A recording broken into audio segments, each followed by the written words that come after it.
y bienvenidos nuevamente a una conferencia enmarcada en el programa Transferencia de Conocimiento, organizado por la Red Global MX Capítulo España en colaboración con la Universidad de Colima. Quiero dar las gracias y una bienvenida a los invitados que nos acompañan el día de hoy. La doctora Marta Alicia Magaña Echeverría, coordinadora general de docencia, maestro en ciencias José Francisco Ventura Ramírez, delegado Campus Coquimatlán, maestro Mario Guillermo de Anda Chávez, director general de orientación educativa y vocacional, maestro Martín Jesús Robles de Anda, director general de educación media superior, maestro Jesús Omar Brizuela Padilla, director general de educación continua, al estudiante Camilo Alejandro García Morales, presidente de la Federación de Estudiantes Colimenses, maestra Gabriela Concepción Vargas Rueda, directora de CUBI, doctora Susana Aurelia Preciado Jiménez, directora general de Educación Superior, doctora Hortensia Parra Delgado, directora de la Facultad de Ciencias Químicas, que es nuestro plantel anfitrión, y por parte de la Red Global MX, muchas gracias a la maestra Gabriela Núñez, presidenta de la red, doctora Adela Rendón, vicepresidenta y coordinadora de Ciencia y Tecnología, amigos y otros invitados, como estudiantes de la Facultad de Ciencias Químicas, directores de facultades de la Universidad de Colima, estudiantes de diversos programas educativos que nos acompañan por Zoom, así como por Facebook Live, y muchas gracias al representante de Comunicación Social para la cobertura de la conferencia, licenciado Jorge Vega. Me gustaría ceder ahora la palabra a la doctora Hortensia Parra Delgado, directora de la Facultad de Ciencias Químicas, por favor.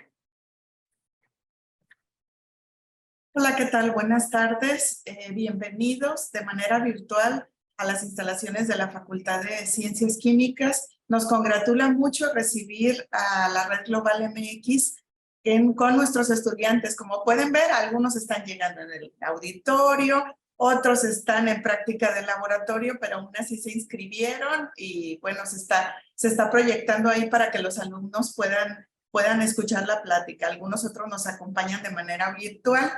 Muchas gracias a las autoridades que están aquí también con nosotros. Y bueno, para la Facultad de Ciencias Químicas es de suma importancia este tipo de conferencias, principalmente porque sabemos que una de las competencias globales más importantes para nuestros estudiantes de ingeniería, pues son la generación, análisis y seguimiento de la química de los materiales. Y también, por otro lado, para los químicos farmacéuticos biólogos, pues un área de trabajo muy importante es la búsqueda, el desarrollo, la formulación, el seguimiento de producción de medicamentos. Por lo tanto, pues prácticamente esta plática pues viene a fortalecer en parte todos los conocimientos que se imparten para nuestros estudiantes de la Facultad de Ciencias Químicas. Yo le agradezco mucho a la doctora Liliana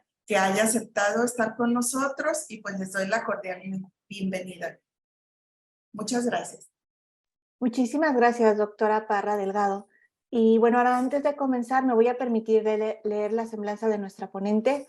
La doctora Liliana Carreño Fuentes es mexicana, nacida en la Ciudad de México, es ingeniera biotecnóloga por el Instituto Politécnico Nacional, tiene una maestría en bioquímica en la Facultad de Química de la UNAM y un doctorado en el Instituto de Biotecnología también de la UNAM. Tiene un postdoctorado en el Centro Nacional de Biotecnología en Madrid, España, y durante su paso por la academia sus estudios se enfocaron en la producción de proteínas virales y virus completos para aplicarlos en nuevas tecnologías, tanto para el área de medicina como al área de materiales. Fuera de la investigación, su carrera profesional la ha desarrollado en la industria farmacéutica, donde se ha especializado en bioprocesos y transferencia de tecnología para la producción de biotecnológicos. Y para nosotros es un honor tenerla con nosotros. Y le cedo la palabra, doctora Liliana. Muchas gracias por la presentación, Claudia. Al contrario, para mí es un honor estar ahora con la gente de la Universidad de Colima. Me hace muchísima ilusión verlos en sus batas en el laboratorio. Muchísimas gracias por conectarse desde el laboratorio. Y a los que están en el auditorio también, me hace muchísima ilusión. Y pues como dice la doctora Hortensia, la idea de esta charla, pues era, la doctora Hortensia Parra, era justamente mostrarles un poco de lo que pueden hacer en su campo de profesional, tanto a los ingenieros de la universidad que egresan de la Universidad de Colombia como a los PFBs, ¿no? Porque, bueno, sus características de las ingenierías en las que están trabajando y de la licenciatura en la que están trabajando perfectamente se pueden aplicar a lo que les voy a mostrar. De hecho, en el trabajo que yo he llevado, pues muchos, por ejemplo, QFBs, he tenido la suerte de trabajar con ellos. Bueno, no me voy a enrollar mucho porque tenemos poco tiempo y tengo una presentación, espero que no sea muy larga que compartirles. Y bueno, sin más, me voy a ir directamente a ella. Vale, entonces estoy compartiendo, creo que ven todos ahora mi pantalla. Y voy a reproducir el pase de diapositivas. Muy bien, estamos ahí. Si ven algún problema durante, por favor díganme. También los invito a que si tienen preguntas, por mí no hay problema si me interrumpen para hacerlas, pero también si la charla está pensada para que las preguntas sean al final, bueno, sin problemas, pero si están bien despiertos y me quieren interrumpir, no tengo problemas. Entonces, bueno, como ya lo saben, yo les voy a hablar sobre el desarrollo y la fabricación de medicamentos biotecnológicos.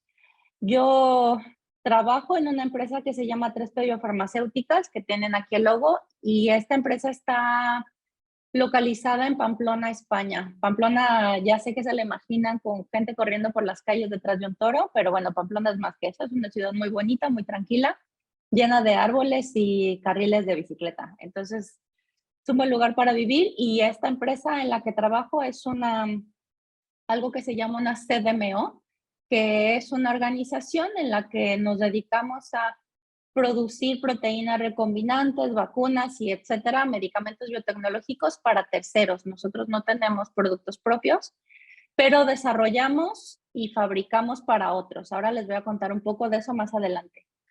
Entonces, bueno, ya yendo a la materia, les voy a hablar pues de esto, de primero, ¿qué es la biotecnología? ¿No? Entonces, yo me imagino que lo llevarán algunos en la carrera, me imagino que los QFBs llevarán algo y los ingenieros en alimentos también, pero bueno, para hacerlo, el concepto largo vamos a hacerlo corto y es el conjunto de técnicas, procesos y métodos que utilizan organismos vivos para obtener un producto.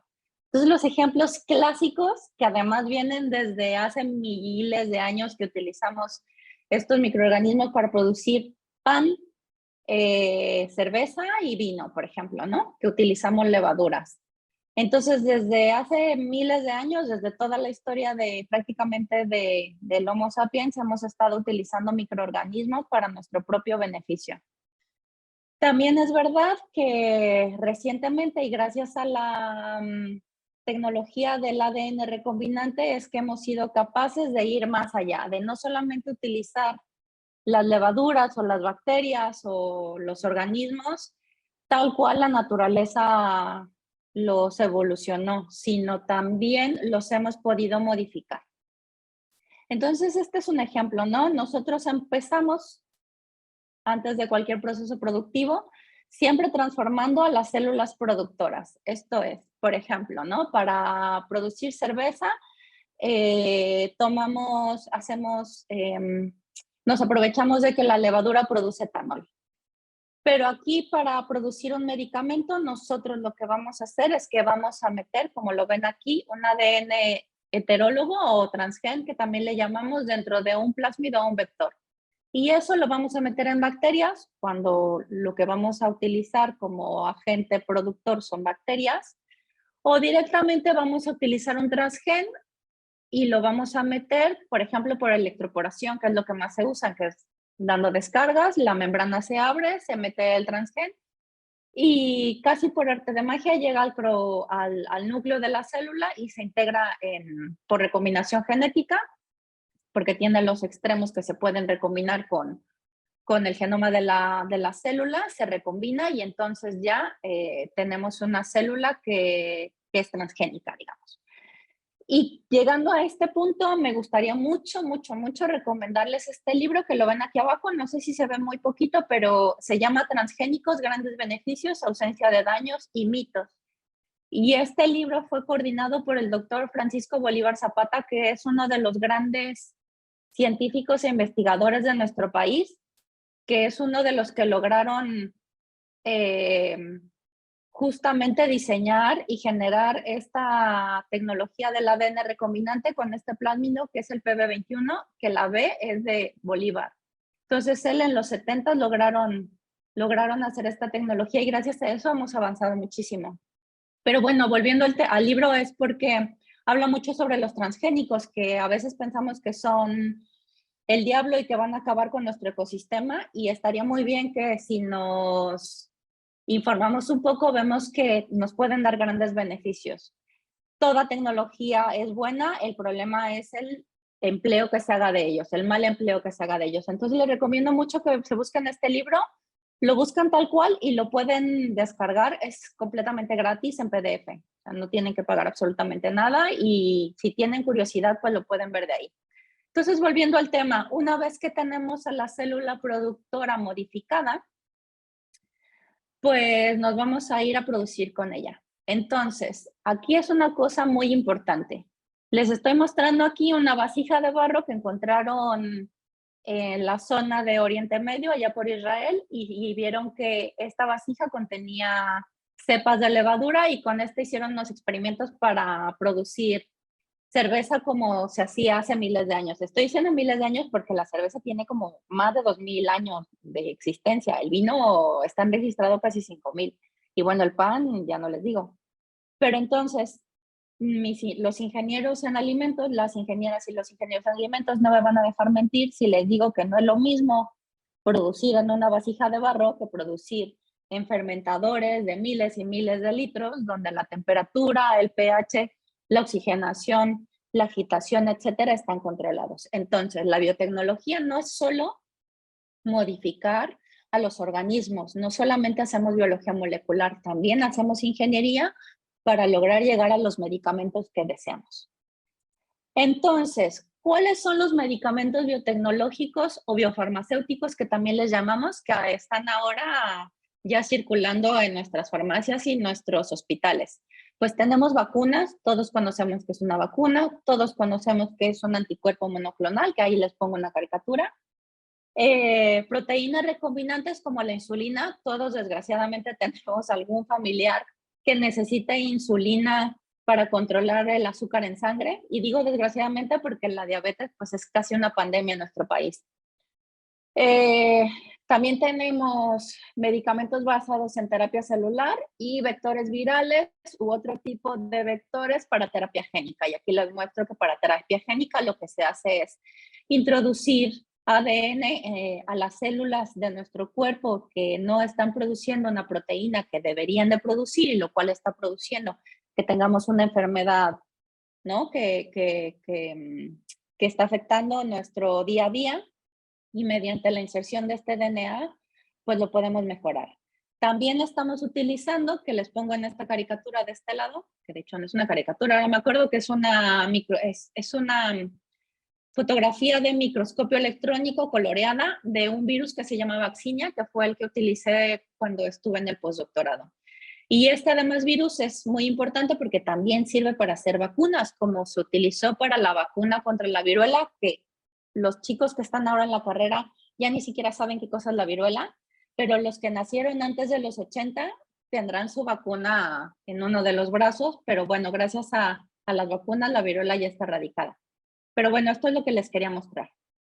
Entonces, una cosa que me gusta mucho comentarles es que los medicamentos biotecnológicos no tienen solamente importancia científica y a nivel de salud poblacional, sino que además pues tienen un valor económico muy alto. Entonces, esto que les estoy mostrando aquí es una gráfica en donde vemos cuál fue las ventas que hubieron de diferentes medicamentos biotecnológicos durante el año 2020.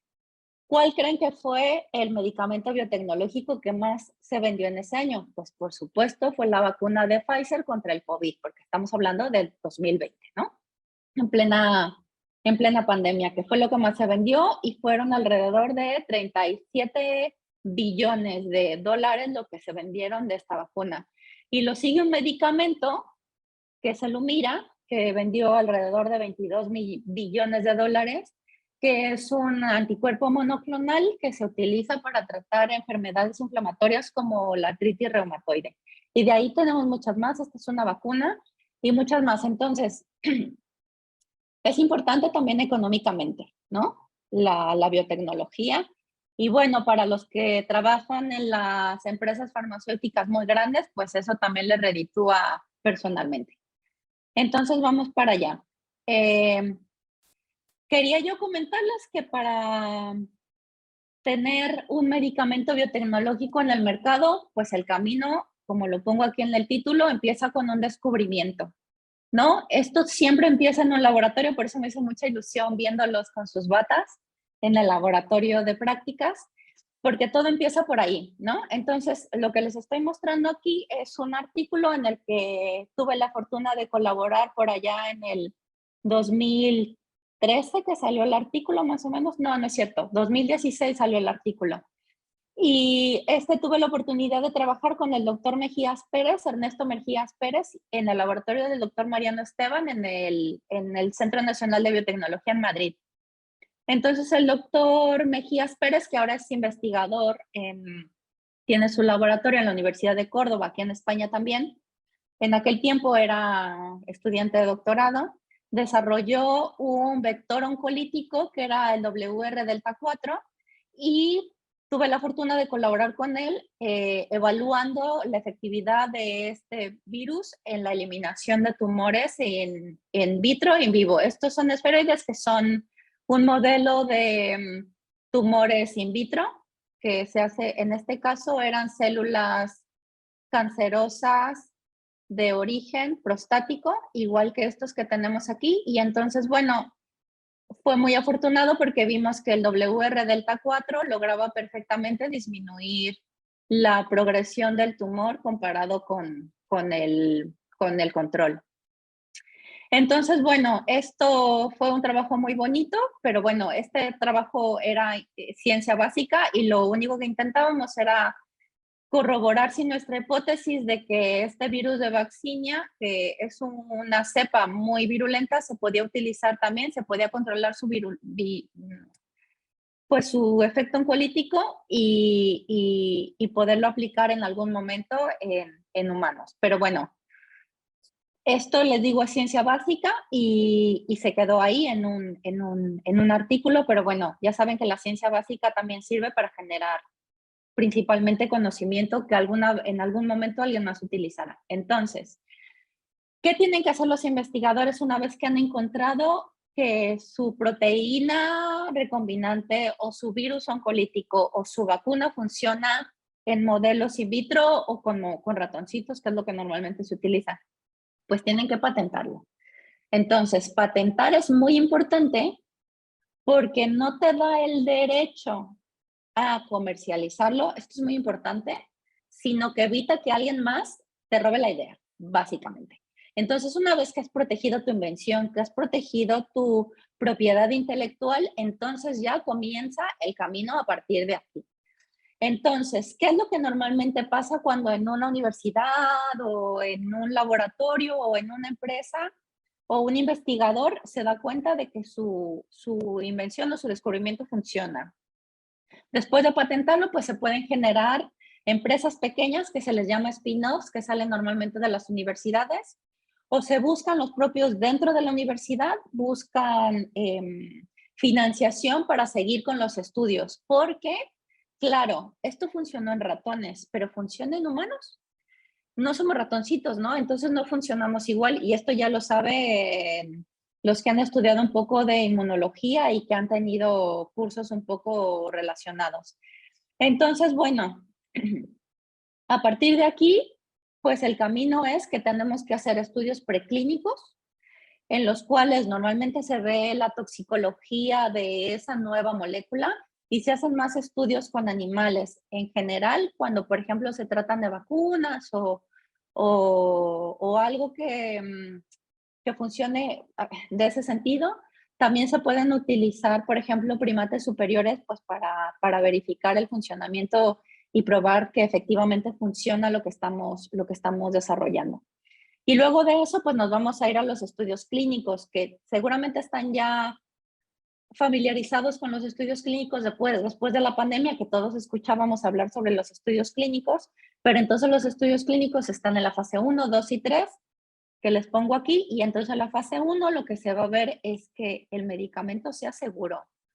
No me interesa mucho saber si funciona, pero me interesa saber que es seguro, es decir, que yo se lo voy a inyectar a alguien y que no lo voy a matar, básicamente, o que los efectos secundarios pesan menos que el efecto terapéutico que tenga el medicamento. Luego en la fase 2 voy a ver que el medicamento funciona para lo que yo digo que funciona. Y entonces aquí incrementa el número de voluntarios que entran a esos ensayos clínicos. Y en los ensayos clínicos del tipo 3, bueno, pues tenemos una población más amplia y entonces pues lo que vamos a ver son efectos secundarios, las dosis y la efectividad del medicamento. Entonces, luego, bueno, les hablaré un poco más después de esto, pero lo que les quería decir con esta diapositiva es que el desarrollo de un medicamento desde que decimos eureka hasta que lo llevamos a comercializar pueden pasar aproximadamente 10 años y esto va a costar como 40 millones de dólares. Es decir, sí son medicamentos muy caros, pero también se necesita mucha inversión para desarrollarlos, con lo cual les digo, normalmente en las universidades pues no hay dinero para desarrollarlos, para llevarlos a los estudios clínicos, pero se busca financiación. Entonces, si alguna vez ustedes encuentran un medicamento como esto, busquen financiación o creen su propia empresa y bueno, pues mucha suerte con ello. Entonces, bueno, yo me quiero enfocar en esta parte porque para llegar a los estudios preclínicos y los estudios clínicos es muy importante el desarrollo del proceso de fabricación, que es en lo que yo me he especializado en los últimos años.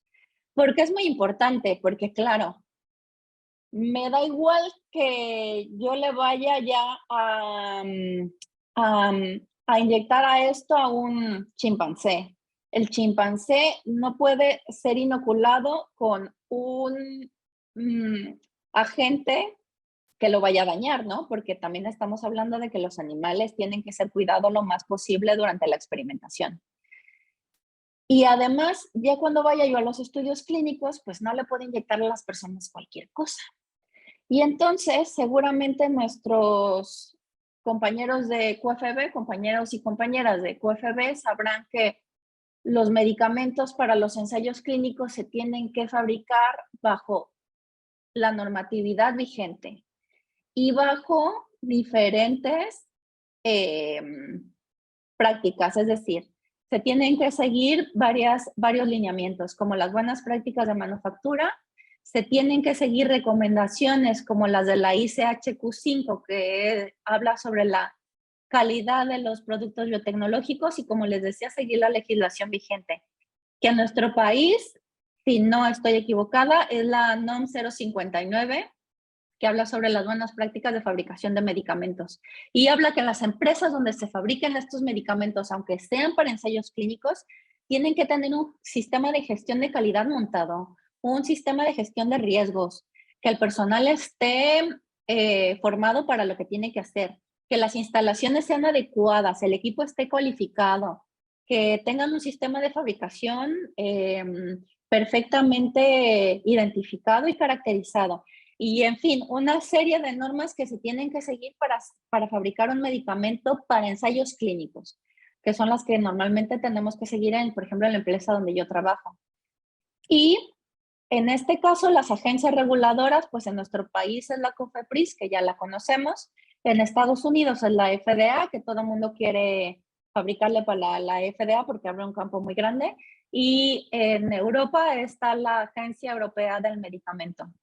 Entonces, todas estas agencias van a evaluar que la empresa donde se están fabricando los medicamentos, aunque sea para ensayos clínicos, siguen todo esto que les estoy mostrando aquí y les hacen evaluaciones constantes. Es decir, ustedes tengan la seguridad de que en un ensayo clínico el medicamento que les están inyectando o poniendo tópicamente o administrando oralmente es un medicamento que ha seguido reglas de fabricación como cualquier otro medicamento. Entonces vamos para allá. Ya les voy a hablar un poco más centrado en la parte del desarrollo del proceso, pero les voy a hablar de las diferentes partes que constan un proceso biotecnológico. Entonces, esto no importa si sean bacterias, si trabaje con células de mamífero, con células de insectos, si esté trabajando para producir virus, siempre más o menos seguimos las mismas etapas. Entonces, les voy a hablar primero del upstream, que ya saben que en español quiere decir corriente arriba, y es la parte de la fermentación. Entonces, para llegar a esto, primero tenemos que fabricar los bancos maestros de células y los bancos de trabajo de células, ¿no? Los Master Cell Bank y los Working Cell Bank, que le llamamos en inglés. Y para esto, pues es que a partir de que tengamos las células productoras que ya hemos modificado antes y que hemos estado utilizando en nuestra investigación, se va a producir estos bancos, pero tienen que tener también buenas prácticas de manufactura. Las materias primas con las que se desarrollan pues también tienen que estar verificadas y tienen que tener una calidad específica. Es decir, hasta los bancos celulares están perfectamente controlados. Entonces, bueno, para el upstream, después de que ya tenemos nuestros bancos, pues bueno, la manera en la que vamos a llevar a cabo este cultivo celular pues va a depender del tipo de célula productora, ¿no? Ya se imaginarán que no es lo mismo fabricar usando una bacteria, una levadura, que una célula de mamífero. Además, tenemos que tomar en cuenta la forma en la que crecen estas células, ¿no? Si crecen de manera adherente o si crecen en suspensión. Entonces, aquí les tengo unos ejemplos de bioreactores, que yo soy muy fan de los bioreactores. Entonces, aquí tenemos a un precioso bioreactor para bacterias, que es un bioreactor de acero inoxidable de 100 litros, que les estoy poniendo que es uno de los que utilizamos en la empresa donde yo trabajo. Que es de la marca Sartorius. Luego aquí también de Sartorius tenemos un bonito bioreactor de 2000 litros, pero este se utiliza principalmente para células animales, porque lo que pueden ver es que el bioreactor es de acero inoxidable como la carcasa, pero en realidad donde se realiza el cultivo es en una bolsa de plástico. Y ven aquí, no sé si alcancen a ver que está el agitador de orejas de elefante. Aquí está la flecha y el agitador y todo viene ya en la bolsa. Entonces uno lo que hace es que coloca la bolsa, la infla y entonces ya ahí se produce la fermentación. Perfectamente controlada con su centro de control aquí. Y luego aquí, esto es un equipo que se usaba hace mucho tiempo, muchísimo, para células de hibridoma, que seguramente han escuchado hablar de ellas, porque los hibridomas crecían de manera adherente. Todavía hay algunos lugares donde se utilizan estos hibridomas y entonces se utilizan, ven, estas como columnas de aquí son cartuchos donde hay una membrana ahí adentro y lo que hace la membrana es que mantiene a las células adheridas mientras el producto va saliendo por las tuberías que se ven aquí y se adiciona más medio porque esto es un cultivo continuo. Entonces, bueno, estos son los bioreactores y, bueno, por supuesto, los bioreactores para la escala, por ejemplo, para trabajar con células de mamífero, que son estos que les muestro aquí, pues son perfectamente escalables y ahora, por ejemplo, podemos encontrar desde estos Amber, que son súper chiquitos, que son unos vasitos de 250 mililitros, que están colocados en un rack y pueden tener hasta 24 Amber de 250 y entonces estos sirven muy bien para hacer la selección de clonas y para evaluar los medios de cultivo. Entonces pueden tener simultáneamente 24 cultivos al mismo tiempo y están controlados porque aquí ven que tienen su línea de adición y aquí van los sensores. O pueden tener bioreactores de 2 litros, de 50 hasta llegar a esta chulada de 2000 litros. Bueno, una vez que pasamos por el upstream y que hemos puesto a trabajar a nuestras células y nos han producido lo que hemos querido, que puede ser, como les decía, una proteína recombinante, un anticuerpo, etcétera, pues ahora tenemos que extraerla, ya sea que la extraigamos del medio de cultivo, porque por ejemplo las células de mamífero exportan el producto hacia el medio de cultivo, o a lo mejor como las bacterias lo guardan en cuerpos de inclusión. Entonces tenemos que sacarlos de ahí. Entonces, bueno, ¿qué es el downstream o corriente abajo? Es la eliminación secuencial de todos los componentes de la célula y todos los contaminantes que nos encontremos.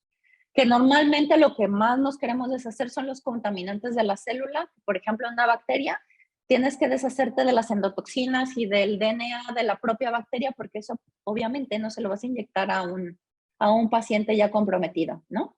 Entonces, ¿qué necesitamos para desarrollar un downstream? Pues tenemos que saber las características físico-químicas de la molécula a purificar.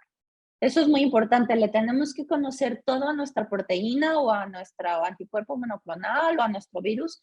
Tenemos que saber qué carga tienen, cuál es su PI, si forma dímeros, multímeros, etcétera. Luego, además, tenemos en el downstream la formulación final del producto. Esto es muy importante porque si no tenemos una buena formulación, lo que puede pasar es que nuestro producto se degrade mucho más rápido de lo que queremos o que precipite. Entonces, eso no lo queremos y esto es muy importante porque yo he visto proyectos que no avanzan porque no tienen una buena formulación. Y luego, bueno, todo está basado en las especificaciones finales del producto, porque por normativa hay cosas que se tienen que cumplir. Es decir, yo tengo que tener un nivel de contaminantes para una proteína que se va a administrar tópicamente, pero a lo mejor muchísimo menos para una que se va a administrar intravenoso y muchísimo menos si lo voy a administrar intratecalmente. Entonces eso pues tienen las especificaciones del producto, que ya les digo, muchas van por normativa. Entonces aquí lo que tenemos es una caricatura que me tomé de Merck Millipore, donde vemos que a partir del bioreactor separamos la biomasa, es decir, las células del caldo de cultivo, se hace una filtración y, por ejemplo, este es el típico proceso que se utiliza para purificar un anticuerpo recombinante, que es una captura por proteína A, un intercambio aniónico en cromatografía, un intercambio catiónico, un intercambio aniónico, una concentración y una filtración final. Entonces, bueno, estos son los equipos que utilizamos para, por ejemplo, remoción de sólidos. No sé si los ingenieros metalúrgicos que anden por ahí también utilizarán alguno de estos equipos, o, por ejemplo, las columnas cromatográficas utilicen métodos cromatográficos para sus separaciones, pero bueno, el conocimiento que tengan, pues les pueden servir para entender también esta parte que es prácticamente lo mismo, ¿no? Entonces, nosotros podemos utilizar diferentes tipos de centrífugas, que estas son de las centrífugas grandes que procesan en continuo. No son como las centrífugas de mesa, que uno pues les pone lo que va a separar en los vasos, separa y luego decanta y ya está. No, aquí continuamente se está separando el líquido de la biomasa. Luego, por ejemplo, si el producto es intracelular, lo tenemos que lisar. Esto es, por ejemplo, un homogenizador que se llama Ariete y lo que hace es que mediante presión, un cambio de presión, rompe las células y podemos extraer lo que ve en su interior. Y luego una serie de filtraciones pues para eliminarnos todas las partes celulares. Entonces, lo que les decía de las operaciones unitarias por cromatografía, pues pueden ser varias, ¿no? Normalmente lo que se sigue es que siempre hay una captura, a partir de la captura, el eluido de la captura se mete a una purificación intermedia y de ahí se mete a un pulido. Entonces, aquí les pongo un ejemplo de varios tipos de cromatografías que se pueden utilizar, ¿no? Por ejemplo, ya les decía que para los anticuerpos monoclonales, la cromatografía de afinidad es muy importante, ¿no? Y bueno, ahí hay una serie de cromatografías que se pueden utilizar. Luego, ¿cómo vamos de tiempo? Vale, vamos bien. Luego también, esta etapa de las cromatografías y toda la parte del downstream, pues se puede escalar. Entonces aquí les muestro, por ejemplo, de una compañía que se llama Citiva, cómo tienen diferentes tamaños de columnas, ¿no? Con sus resinas aquí empacadas. Entonces, esto es la columna, que son de estas chiquitas, que serán de 10 centímetros de diámetro, hasta estos monstruos, ¿no? Que tendrán de diámetro interno unos 2 metros o no sé, yo creo que esto será de 1,5 metros, y estas que son de alrededor de 450 milímetros de diámetro. Entonces, bueno, estos son el tipo de columnas que estamos acostumbrados a ver ya a escala industrial, aunque es verdad que cuando se empieza el desarrollo, pues empieza con columnas muy pequeñas de hasta 1 milímetro de volumen en el lecho empacado. Una cosa que también les quiero mostrar y que para eso me gustan mucho estas dos fotografías es que pueden ver que las personas que están aquí trabajando van vestidos como se tiene que ir en las salas blancas, ¿no? Tienen que ir con la cabeza cubierta, con los ojos cubiertos, con un cubrebocas, con guantes en las manos y con vestimenta que no atrae partículas, ¿no? Antiestática. ¿Y todo esto para qué? Pues para no meter contaminantes a lo que estamos fabricando. Como les decía, todo esto va por normativa. Y bueno, este es un ejemplo muy sencillo de un proceso completo, ¿no? Tenemos la preparación de los medios en tanques que van directamente al fermentador, donde se inoculan las células. A partir del fermentador, pues tenemos las separaciones, que ya puede ser por la centrífuga o una filtración profunda, que son membranas que retienen, pues, el debris celular y las células completas. Una microfiltración, porque necesitamos asegurarnos que no entren partículas grandes a la cromatografía, porque si no se nos arruinan las resinas cromatográficas. Aquí tenemos, por ejemplo, un equipo de cromatografía, ¿no? Y el montón de bombas que se utilizan para el proceso. Por ejemplo, aquí hay una etapa que es muy importante cuando se utilizan células animales, que es la inactivación viral, porque, por ejemplo, las células CHO, que son, digamos, el caballito de batalla, sabemos que tienen secuencias codificantes de virus. Entonces, para evitarnos que tengamos contaminantes virales que no pueden ir, se hacen la inactivación viral en una de las etapas del downstream, que puede ser por disminución de pH o por incremento de la osmolaridad, pero como les decía, esto depende de las características de la proteína. Luego, pues bueno, otra vez una cromatografía. Aquí tenemos, por ejemplo, una filtración tangencial, donde se retiene a la proteína de acuerdo a su tamaño, porque estas membranas tienen un tamaño de poro más pequeño que el de la proteína que estamos utilizando. Es decir, si yo tengo, por ejemplo, una proteína que mide 100 kilodaltones, el tamaño de poro de esta debe de ser 20 kilodaltones. Entonces, así yo me aseguro de retener a mi proteína mientras hago un intercambio de buffer. O sea, las sales y el agua pasan, pero se retiene mi proteína. Este es el equipo, por ejemplo, que utilizamos, que es muy común utilizar estos equipos de Sartorius, que es el Sartoflow, por ejemplo. Luego tenemos equipos de purificación, de fabricación de buffers en línea, ¿no? Para que entren a nuestras cromatografías, porque estamos hablando de que a veces estamos hablando de miles de litros de buffer que tienen que entrar a las cromatografías y pues que a veces no es manejable en una empresa tener tanques de miles de litros almacenados de buffer, ¿no?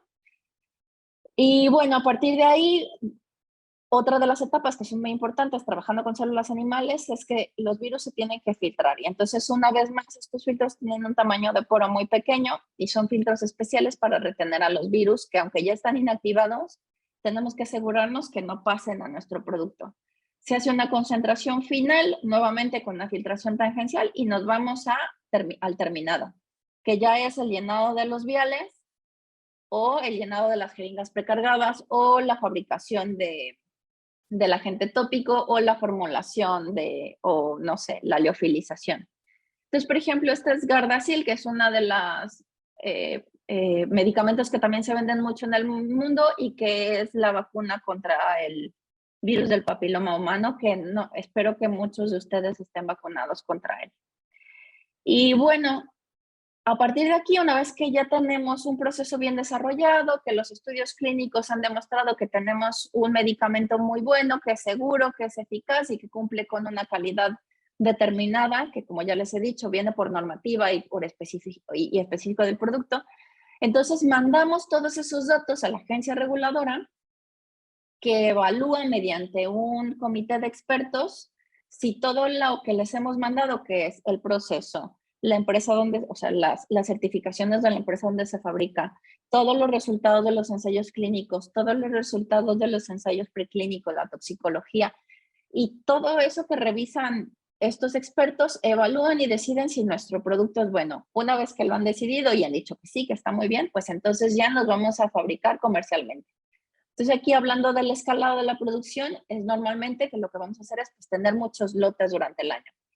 Y finalmente, y no menos importante, es que recuerden que todos los medicamentos, esto lo saben perfectamente los COFEBES, llevan una farmacovigilancia, igual que todos los demás, los biotecnológicos también. Entonces, si hay algún efecto secundario que no se había previsto, recuerden que también es importante que el propio usuario llame a la empresa a avisar, o a la COFEPRIS, o a la empresa que lo fabricó para decirle, mira, ha pasado este efecto secundario, para que haya una farmacovigilancia. Y pues eso es todo lo que les quería contar. Espero que les haya interesado, les haya quedado claro. No tengo muchas redes sociales, tengo el LinkedIn y también les puedo dejar mi correo personal escrito por si tienen más dudas y pues espero sus preguntas. Muchísimas gracias, doctora Liliana Carreño. Ha sido una ponencia excelente, como siempre, muy visual. Creo que todos hemos entendido y aprendido un poco más sobre los procesos de fabricación, todo lo que implica y pues la importancia del control de calidad también, ¿no? Desde las primeras etapas. Y bueno, no sé, si alguien tiene alguna pregunta puede levantar la mano o la puede escribir en el chat, lo que prefieran. Sí, doctora Hortensia Parra, por favor. Bueno, muchas gracias por la presentación, muy agradable, muy dinámica, muy clara. Yo tengo algunas preguntas, algunas probablemente se resolvieron a lo largo de la charla. La primera tiene que ver con lo que sucede después del downstream.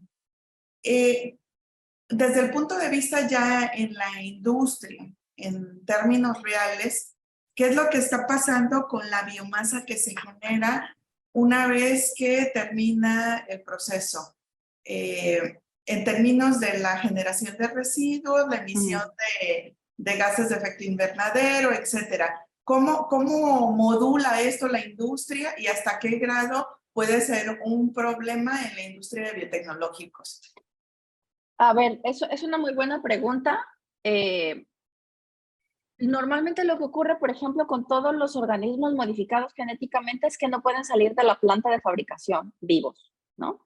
Entonces, cuando se obtienen, por ejemplo, las células animales o cuando las bacterias, por ejemplo, las levaduras que también exportan, que no se han roto durante el proceso, lo que se hacen es que se mandan en el mismo ciclo dentro de la planta a inactivar.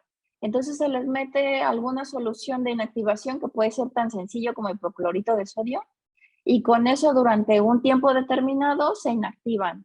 Y una vez inactivado, esto se puede incluso mandar al drenaje pues normal porque ya está inactivado.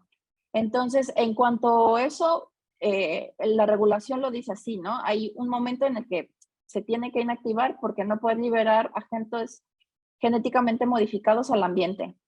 Luego, sobre el efecto de los gases invernadero, nosotros casi no hay hasta donde yo sé, no hay un límite en particular porque nosotros no es que produzcamos gran cosa, es o sea, lo mínimo, no somos como otras industrias, por ejemplo, en la cárnica, donde sí hay un nivel importante de producción de efectos invernadero, pero para nosotros no hay, hasta donde yo tengo entendido, no hay una regulación específica sobre eso. Ok, muchas gracias. Y por otro lado, ¿cuál consideraría desde su punto de vista el punto o los puntos más débiles en los procesos de escalamiento?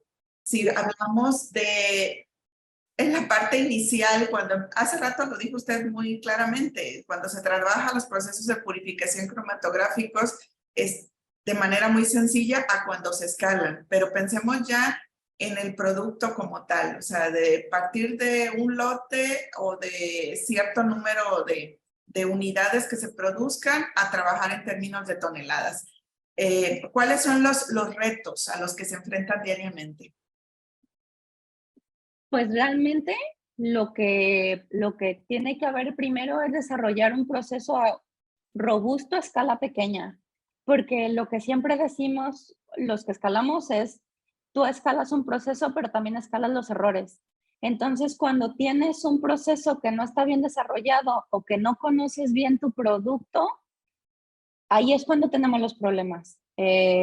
También, pues hay ciertas reglas que siempre tienes que seguir, ¿no? O sea, por ejemplo, cuando escalas un fermentador, la regla dice, ¿no? Que no puedes escalar más allá de 10 veces de tu escala inicial. Entonces, si tú tienes un fermentador de 10 litros, es súper arriesgado ir a 1000 litros directamente, ¿no? ¿Qué se hace?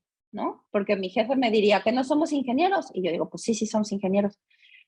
Pero ahí pues hay que tener cuidado porque claramente los parámetros operacionales que tiene un fermentador a 10 litros no van a ser iguales a los parámetros operacionales de un fermentador. Entonces, para no seguir cantinflando, lo que quiero decir es que lo que se tiene es que conocer bien a la molécula que se quiere fabricar y además se tiene que conocer también cuáles son lo que les afecta durante el tiempo, porque por ejemplo, lo que hemos visto mucho que pasa muchísimo con los productos biotecnológicos es que tienden a agregar y que las proteínas pues tienden a agregar. Y entonces aquí tenemos que tener buffers, o sea, la química de los buffers en lo que los tengamos tiene que conocerse bien para evitar estos agregados. Y luego, por ejemplo, con respecto a las columnas, con las columnas cromatográficas es muy importante hacer estudios de capacidad de, que lo estoy pensando en inglés, perdón, de capacidad de unión, exacto, de capacidad de carga, el Dynamic Binding Capacity. Entonces, esto es muy importante, hacer estudios a escala pequeña, pero también es verdad que en la parte, cuando ustedes están desarrollando un proceso, hacer muchos estudios implica mucho dinero. Entonces, normalmente todas las empresas pues van a lo más sencillo. Entonces, hacer un estudio de capacidad dinámica normalmente se hace ya en estadios avanzados y eso es para optimizar el proceso. Pero en las primeras etapas del desarrollo normalmente no hay. O sea, se trabaja como lo que nos diga el fabricante de la resina, más o menos, lo que más o menos conocemos y un poco prueba y error. Y ya conforme avanza, de acuerdo con supongo que los QFBs lo habrán escuchado, no sé si también los ingenieros en alimentos lo sepan, pero hay algo que se llama el Quality by Design. Conforme va avanzando el Quality by Design, te va diciendo que tienes que ir conociendo más y más tu proceso y entonces es ahí donde se hacen muchos más estudios, pero eso ya casi siempre se hace en las etapas ya casi llegando a comercial, porque es mucho dinero lo que se invierte. No sé si con esto he resuelto la pregunta. Sí, claro, claro, bastante bien. Muchas gracias. De nada. Tiene muchos mensajes de felicitación, por ejemplo, de la doctora Marta Alicia Magaña. Muchas gracias, doctora Liliana, por compartir con nuestros estudiantes y docentes la experiencia de su práctica profesional. Y una pregunta de Cintia Karina Rojas Mayorga. Dentro del proceso, manejan la optimización del proceso, modelación y simulación, para tener una idea de un escalamiento más amplio. A ver, sí es verdad que la simulación es una herramienta que sirve mucho, pero también tenemos procesos muy complejos y a menos que estés trabajando en una empresa que se dedique a tu producto en específico, es probable que te dé la oportunidad de tener simulaciones. Pero, por ejemplo, yo trabajo en una empresa donde, digamos que lo que hacemos es maquilar para otros, ¿vale? Entonces, a mí me llegan procesos que todos son diferentes entre sí. Entonces, dedicarme a hacer simulación de procesos me costaría muchísimo trabajo. ¿Me puedes repetir el inicio de la pregunta? Sí. Que lo de la simulación me... Dentro del proceso, manejan la optimización del proceso, modelación y simulación para tener una idea de un escalamiento más amplio. Lo que te digo, lo que le comentaba es que sí, efectivamente, la simulación pues lleva mucho tiempo. Además, lleva mucho tiempo meter los parámetros de las simulaciones, etcétera. Pero optimización del proceso sí que se lleva. Y esto ocurre desde las etapas tempranas, porque tú desarrollas a nivel laboratorio un proceso que cuando va a escalas mayores, pues no se puede, por ejemplo, no se puede escalar. Y entonces ahí tienes que hacer una optimización. Por ejemplo, tú muy feliz en tu laboratorio para concentrar tu proteína o para hacer un cambio de buffer, utilizas una membrana de diálisis. es una membrana de diálisis, no se puede jalar. Entonces, tienes que pensar en qué otra operación unitaria puedes utilizar para no utilizar una membrana de diálisis. Y mira que hemos tenido proyectos que nos han llegado con membranas de diálisis y por supuesto ahí se les propone hacer una optimización de su proceso de downstream. Entonces, en ese sentido, pues sí hay mucha optimización y luego ya como le comentaba a la doctora Parra, conforme se avanza en el proceso, conforme se acerca uno al proceso final, el que se va a llevar a comercialización, pues se hacen más procesos de optimización porque se caracteriza el proceso y entonces tú identificas cuáles son tus parámetros de operación que más tienes que controlar o cuál es tu etapa más conflictiva y cómo la puedes optimizar. Entonces ahí hay muchísimo trabajo, sí.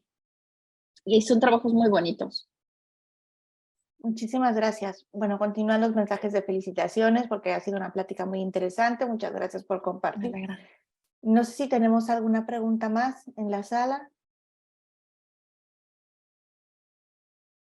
Y si no es así, me voy a permitir leer la constancia que le otorga la universidad. Voy a compartir la pantalla.